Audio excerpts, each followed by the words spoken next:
On est à l'école Marc-Aurèle Fortin ce matin pour rencontrer Jean-François Trottier, qui est animateur à la vie spirituelle à la Commission scolaire de Laval, pour parler du programme Acti-Récré.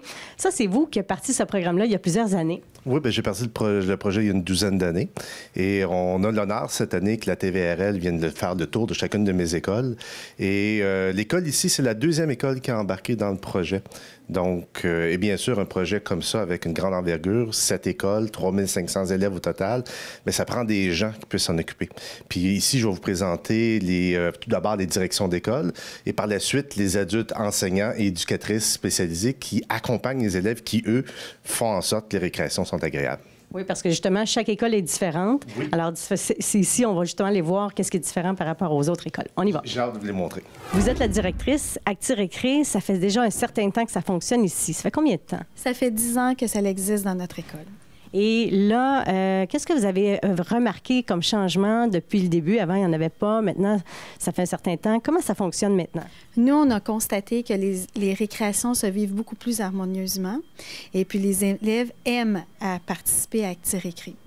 Qu'est-ce que vous pouvez dire? C'est quoi exactement le programme ici? Parce qu'un peu partout, dans chacune des écoles, c'est différent. Qu'est-ce qui est particulier à votre école? Nous, ici, on a des élèves de 2e et 3e cycle. Alors, nous avons 640 élèves. On a des enseignants, des éducateurs, ainsi que des élèves qui participent activement à ce projet-là. Et qu'est-ce que ça représente? Puisque là, quelqu'un qui n'a pas encore entendu parler de ce programme-là, juste nous le décrire un petit peu. C'est plus au niveau de l'organisation des récréations, ce qui permet aux élèves de vivre des activités. Alors, ça peut être du soccer, du mini-football, alors qu'ils participent aux récréations. Et vous, vous êtes adjointe à la direction. On entend souvent parler des taux d'harmonie. Qu'est-ce que c'est exactement? Bien, en fait, on a constaté à l'école, avec l'implantation de ce projet-là, un taux d'harmonisation au niveau des récréations d'au-delà de 95 %. Donc, nous, on est très fiers de notre équipe, des enseignants, des éducateurs et des élèves qui sont impliqués à Acti-Récré. Donc, quand vous parlez d'un pourcentage de taux d'harmonie, on veut dire, dans le fond, que tout se passe bien puis il y a seulement quelques petits accrochages. C'est ce que vous voulez dire? Effectivement. Donc, il y a moins de conflits, les récrés sont plus harmonieuses et les enfants sont actifs. Donc, c'est un programme que vous appuyez puis dont vous êtes fiers, j'imagine. Effectivement. Bon, bien, on va aller voir les autres enseignants maintenant. Là, présentement, on voit les responsables. Qu'est-ce qu'ils sont en train de faire? Là? Ils ont une autorisation spéciale avant que la classe termine? Ici, nous avons les responsables de 5e année. Donc, c'est une classe qui est en charge de toutes les 5e années.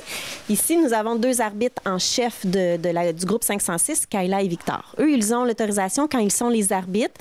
Ils sortent avant les autres élèves, ils s'habillent, ils préparent le matériel. Et ils ont l'autorisation d'aller sur la cour d'école sans la surveillance d'un enseignant pour préparer les terrains de soccer.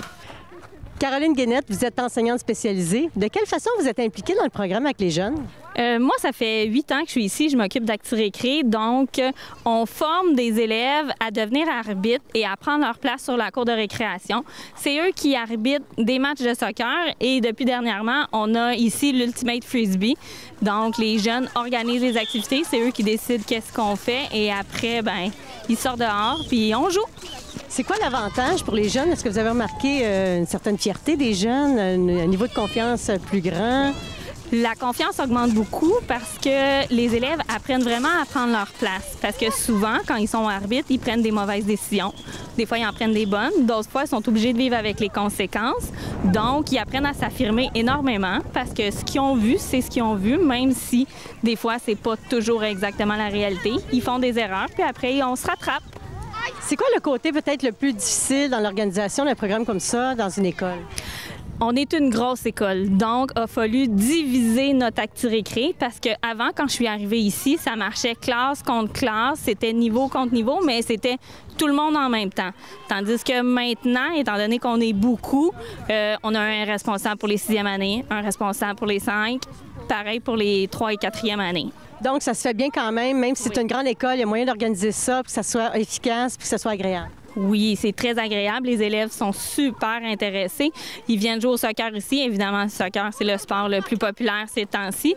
Donc, au lieu d'être dans la cour d'école et à se chamailler, bien, ils viennent jouer au soccer ici. Isabelle Trentin, vous êtes enseignante. Là, vous allez nous parler un peu des 5e années qui jouent au soccer. Oui, alors en 5e année, à Marc-Aurèle Fortin, il y a un groupe qui est responsable d'organiser les jeux pour tous les élèves de 5e année. C'est le groupe 506. Et ils sont en charge de faire le tour des classes, de demander aux élèves leur opinion sur le sport qu'ils aimeraient faire. Ils font des sondages, ils compilent et ils choisissent le sport en fonction de ce qui a été voté. Alors cette année, en 5e année, le seul sport possible pour eux était le soccer. Donc c'est le sport auquel on joue depuis le mois de septembre. Jean-François Trottier, juste pour terminer, qu'est-ce qui te rend le plus fier de ce programme-là que tu as monté? Moi, c'est l'engagement des jeunes, c'est-à-dire des jeunes qui décident, au lieu de parler à ses amis ou faire d'autres choses ou errer, qui donnent du temps, mais pour d'autres, parce que tout est construit grâce à l'engagement et la solidarité des jeunes. Donc, du fait que des jeunes donnent du temps par altruisme pour d'autres jeunes, fait en sorte qu'il y a une grosse magie qui s'installe un peu partout. Et bien sûr, toutes les équipes écoles. Je vous ai fait visiter chacune de mes écoles. On est rendu à 6, 7 ou 8, je me rappelle plus. Mais au total de mes écoles, j'en ai 8. Puis si on regarde l'ensemble, un profil annuel, bien, ça donne à peu près 5000 parties de jouets. Ça donne 10 000 points d'harmonie de données. Et bien sûr, beaucoup de sourires un peu partout. Bien, excellent. Je vous dis un gros bravo. Merci.